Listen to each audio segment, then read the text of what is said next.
Hey guys, Rochelle Garrison-Cocomello here. Welcome to part 2 of my homeschool planning series.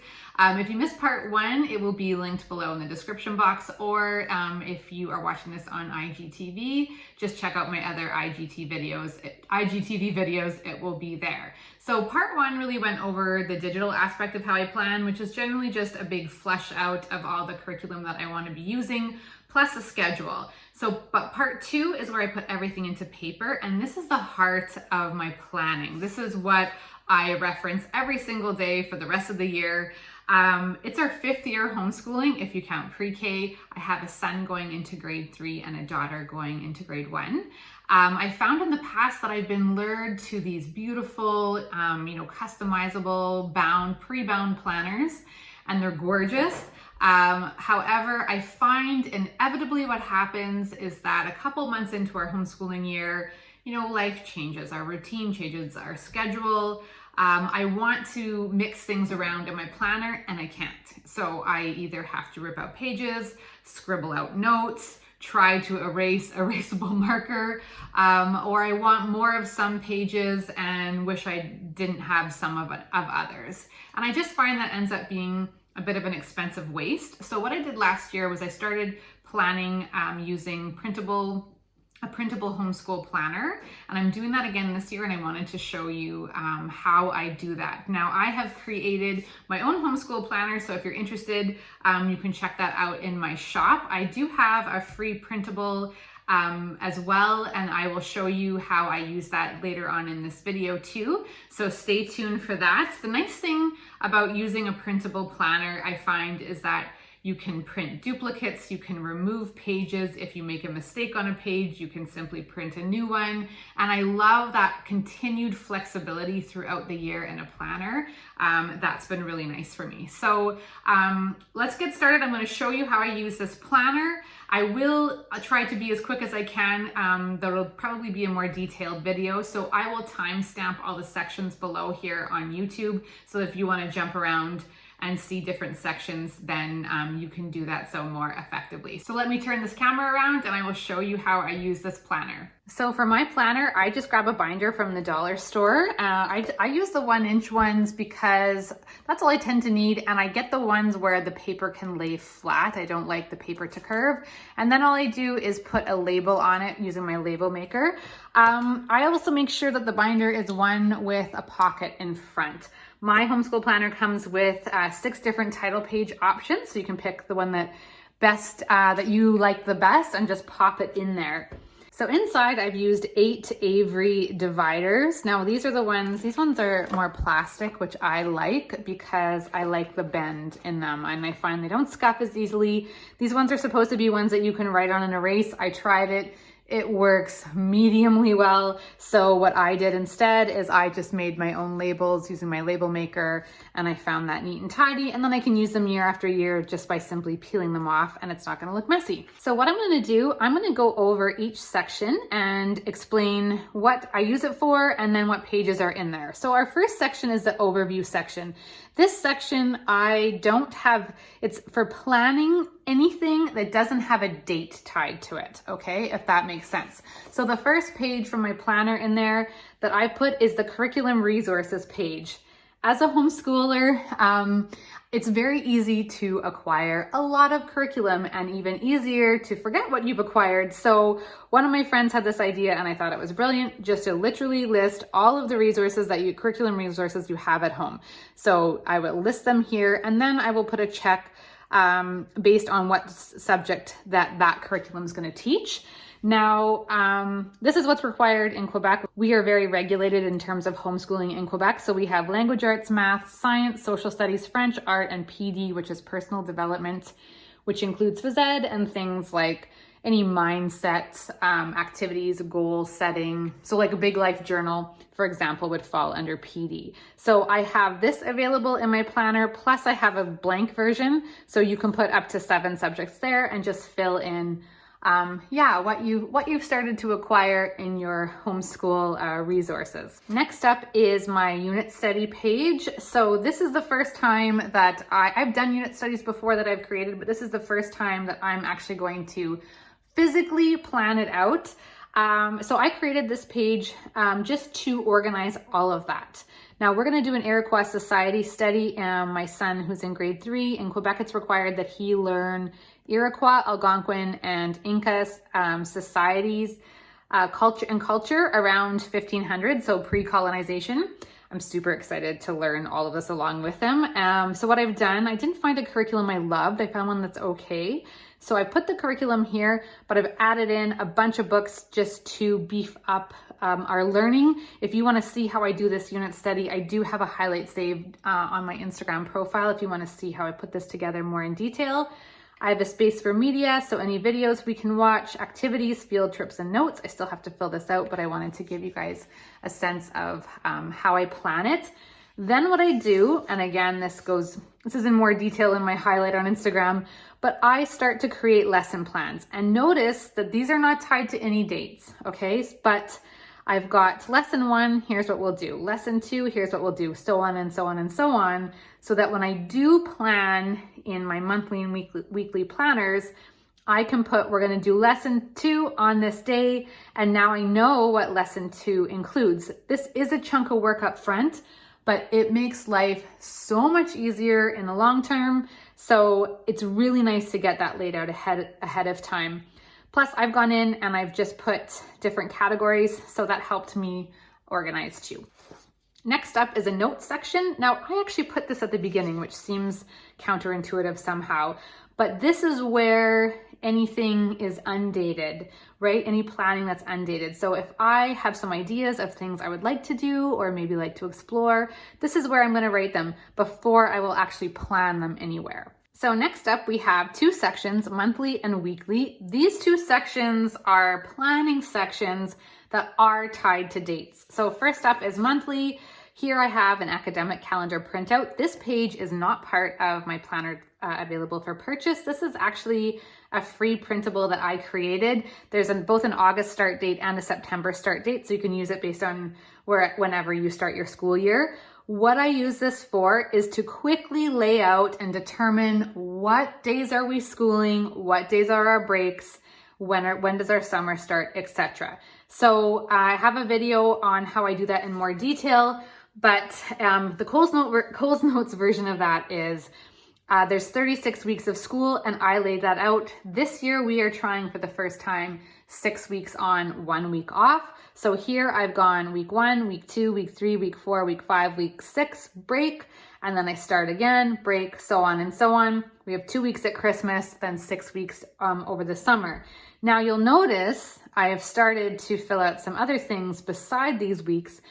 So we do a lot of sort of units in our science, and some of them are very nature-based, which is great, but we get snow by November here in Quebec. So I needed to plan those in the warmer months. So I started just listing our curriculum based on kind of weeks and when we were going to do it. So I knew that we had until sort of November to do a lot of outdoor things, and then we're going to switch to a safety unit, which we can do inside. So this is what I've done, and then it continues on to the back page. And of course it may change, but it gives me that high level view. Now, this page, Months at a Glance, this is included in my planner. Now, if you don't do this, 6 weeks on, 6 weeks off, this might be a nicer option for you, because I used this last year. Last year we did a 4-day school week. And I would just plan out our units. We're going to do this in August, this in September, so on and so on and so on. And it was really nice to kind of give me an idea quickly of where our science and social studies units were going to fall. I don't put language arts and math in here. Those are completely structured differently, but just kind of an idea of when everything else was going to happen. So again, I have these available in August and September start dates, and you can use, whichever one suits your homeschool better. The next page I have a quote in here, and you'll notice it's printed just in black and white, so it's very ink friendly. And the reason I do this is because I have a 2-page spread coming up, and I don't like the right-hand page to ever be blank. Like, that just feels super wrong. So I have this as a placeholder, a nice Charlotte Mason quote, and then we open up into our monthly 2-page spread. And I love 2 pages. I need that space, I find. You'll notice again, it's undated. You can start it, August, September, January, really whatever you want. You can rearrange pages. So this I love, and this is where I plan. I take what I took from my academic calendar, and you'll notice here I've started to label week 1, week 2, and I'm going to go through and do that. I put any holidays in here, any birthdays. I do not do lesson plans. I will do unit topics, but not lesson plans here. That's too specific. So you can see I've gone through again. This is our week 2 continued, week 3, week 4, week 5, week 6. We have holidays, Labor Days, so on and so on. I've only really filled this out until until December. And what I'll start to do here, I'll fill in those science units and our social studies units. So if we're going to be doing our Iroquois units here or Algonquin, just to give me an idea of what we'll be working on those weeks. What I do love about these pages, I should mention, I've already made a couple mistakes when I was filling this out. I simply just printed a new one. It doesn't have to be messy. I can simply replace if we want to change anything. No mess, no fuss, lots of flexibility. So next up is our weekly one. Now here, if you watch my first video, this is where I made a weekly schedule digitally in a Word document. So this is where I will put it in something that's more visually appealing. You don't have to, you could just use that Word document too. I haven't filled this out yet, as you can see, just put in when our French tutoring is going to be. I just wanted to mention though I really time block out our day, I am not married to this at all. It makes me feel a lot better to have an idea of how long things take and where we should be at. But probably 75% of the time, we go off course here, and I'm totally fine with that. I just need, like I said, the framework to not be anxious about it, but I actually really enjoy the flexibility. If we want to take 2 hours to do language arts instead of 1, no problem. If we're not going to go outside in the afternoon because it's raining, we go in the morning. I'm not tied to it. I'm not married to it, but it's there to make me feel better. Now, that being said, if you see this and you say, I'm going to have a panic attack, Rochelle, that's way too structured for me. Well, I've also included a weekly routine page. So you could use this instead. And this is just 2 time blocks per day. What do we want to do in the morning? What do we want to do in the afternoon? And that might be all you need to just plan out your days and feel better. So you can use whatever works best for you there. Next up, we have another 2-page spread coming. So again, I have done this quote cover. And then we get to our weekly lesson plans. Now this allows you to have 7 subjects. You could double up and put 2 kids here or just print, 1 spread per kid. I never do this more than a week in advance. Okay, that's just too much planning for me. Some people plan way in advance, and that might be you. And you are amazing. I can only really think in detail at a week at a time. So this is my Sunday night focus. So I'll put language arts, math, et cetera, what we're gonna do. I did want to mention, I do not write down lesson numbers for language arts or math because we just do the next lesson in those curriculums. They're generally very structured, the ones that we use. So we just use the next one. So for example, in math, I would just put, we use horizons, horizons, horizons, horizons. Doesn't matter the lesson number. However, I do add on additional supplements from time to time. For example, my daughter needs a bit more work around money. So I purchased a money unit from Teachers Pay Teachers. Well, this is where I would put it here so that I don't forget to do it number 1, but I would just put, money unit. And then again, language arts, I would say good and the beautiful, good and the beautiful, good and the beautiful, whatever. Maybe we want to do, maybe we have a writing workshop or create a story or present a puppet show, what have you. So I don't do specific lessons plans, just what curriculum we're going to use on what day. Now, social studies and science, that's a little bit different because our social studies is where we have our units. That's when I would go back and look at my unit study pages here. And when I know we're ready to do a lesson, I can just write, lesson 4, and then I know what we're going to do. I don't have to write that twice, if that makes sense. So this is one section I print double-sided. It comes double-sided, so for easy printing, because you'll need it every week. The next page I have is today's schedule. Now this, you may use this, you may not use this. I tend to use it about half the time, to be honest. On busy days, I like to wake up in the morning, brain dump everything I want to do, and then kind of block it out to give myself a real semi-realistic idea of what I can get done that day. Again, I'm not married to the schedule, but I need to see, okay, when am I going to schedule time to call the bank, go to the post office, etc., etc. Otherwise, it just doesn't happen. If you're a person that uses this kind of scheduling a lot, what I would recommend doing is actually just printing one, laminating it, putting it in here, and then using a dry erase marker, and you can just use it over and over and over every day. When I do use this is when I fill this out during my morning journaling time, and that just, helps me get my day organized. So the next page after that is the cleaning loop, which if you watched my digital planning video, part 1 of this, you'll know what this is about. So again, just a quick highlight. Basically, if you have more things you want to clean than days of the week, you can just say, we'll do this day 1, day 2, Monday, Tuesday, Wednesday, Thursday, Friday, Monday, Tuesday, Wednesday, Thursday, Friday, and back again, so on and so on, depending on how many things you do. I use this for bigger cleaning items, not dishes or laundry or cleanups, more full room cleaning. So the last 5 sections in the planner are all record keeping sections. So we had our overview planning, which wasn't tied to dates, then 2 planning sections that were tied to dates, and now it's all record keeping. And the first one is curriculum tracker. I actually think this is my very favorite page in the whole planner.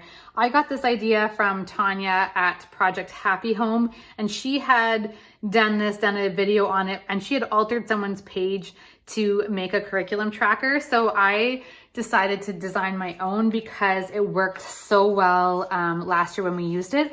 I haven't filled out Kaio's yet, but I did start to fill out Elika's. So I will show you how this works. Essentially, you keep track of where you are at in your curriculum. So here we have Good and the Beautiful, Language Arts. Now you can track by lesson or by page number. It just depends what's going to work best for you. So for example, the Good and the Beautiful, it's 120 lessons.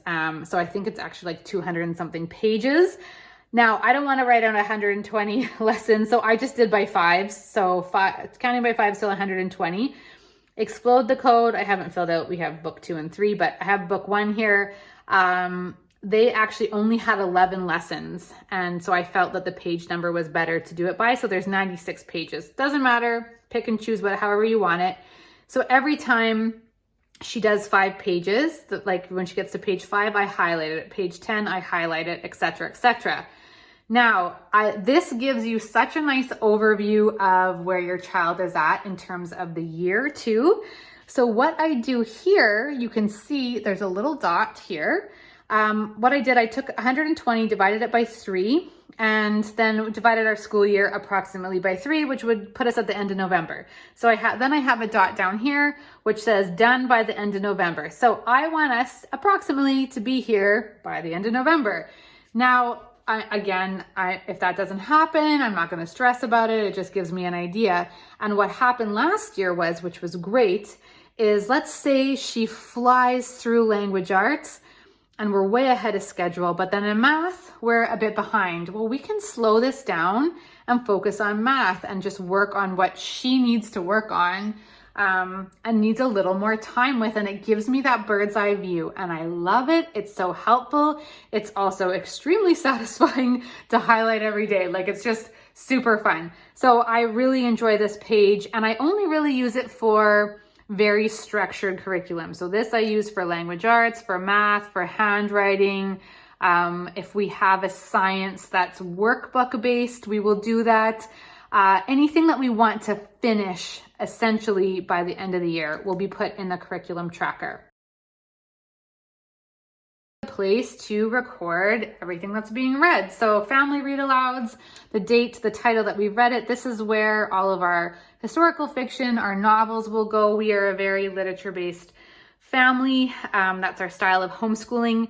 And that's sometimes hard to show to an evaluator. We have evaluators here and homeschooling reps in Quebec. So I find this helps to give them a sense of what we've actually done through the year. I won't put any nonfiction books like Usborne's encyclopedias or DK Publishing's like nonfiction books about trees or whatever. I won't put that here. It's really more for things we read from the beginning to the end and more novel based. So that's the family read aloud page. Next up, I have independent reading. So only my oldest will be doing this, and we're going to keep track of all of the books he reads on his own. It could be read aloud to me, but that he's doing the reading. His reading's coming along nicely, but he's still a bit of a reluctant reader in how much he enjoys it. But he likes his graphs and charts, so I think this will be a nice tool for him, to just bring a bit more joy to it. I also created this page for the same reason, and just something fun. So there are 31 books here. The idea is that you could do this challenge over a month. Obviously, if it's a shorter month, you could just cross off a book. And you can decide, do you want each book to represent 10 minutes, 20 minutes, 30 minutes, what have you, depending on the ability of your reader. And every time they do that, they could put a sticker, they could put a check mark, they could color it, they could circle it. Totally up to you and what their interest is. And then, start date, end date, and total minutes read. Just something to, bring some more joy to reading.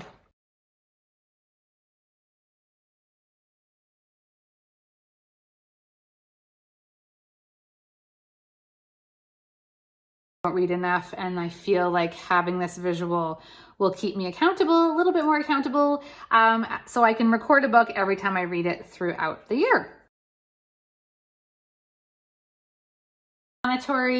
I will put in the date and then where we've gone. This is not planning, this is recording. And I love this. At the end of the year, we do a portfolio evaluation for the Ministry of Education. And I like to have a quick overview of all the places we've done, because I include that in our portfolio so I don't have to go back and try to remember where we've been. Now, we aim to do 2 to 3 field trips a month, but I did leave 8 places per month. I know with the state of the world right now, there may be a little bit less, but it gives you lots of that space. Again, I have both August and September start dates, so you can use whatever works best for your school year. The last 2 tabs, I've just used my kids' names here. Obviously, if you have more kids, you'll need more, or less, you'll need less. And in here, there's 2 different types of sheets. The first one is attendance record. We don't need to do this in Quebec. Surprisingly, it's the one thing that we aren't required to record, but I did include it in my planner for you. Again, both August and September start dates, and you can simply keep track of what day you've done school. This is my homeschool record page. I have done this since the beginning of our homeschool journey, and I simply just write everything the kids have done that pertains to homeschooling, and I just write it out by week. I do print this page double-sided because we use so many of them. And I have Sunday to Saturday because a lot of times, we have soccer, or my kids will do their French homework on weekends, and I just write everything down, whether it's what books we've read, even if it's a play date, even if it's a dentist appointment. I like to have this because if anyone says, hey, what have you been doing in homeschooling? I can give them a detailed account of everything we've actually done. And I actually enjoy, I have to say, looking at it and making sure that we've done quite a bit over the week.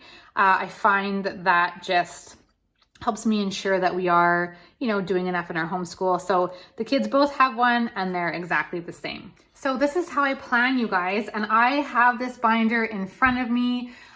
When my kids are at the table with me while they're doing independent work, I fill out what I can fill out. And I love that it will remain clean and pretty because I can substitute pages as we go along if I need to. And that's really nice. I mean, I see this every single day for a year. It's minimalist, it's clean, it's ink friendly, and it's something that you can use every single year. So please don't hesitate to ask me if you have any questions. And I would love to hear if this is your first year homeschooling or if you are a seasoned homeschooler. So thank you so much for watching, and have a good day.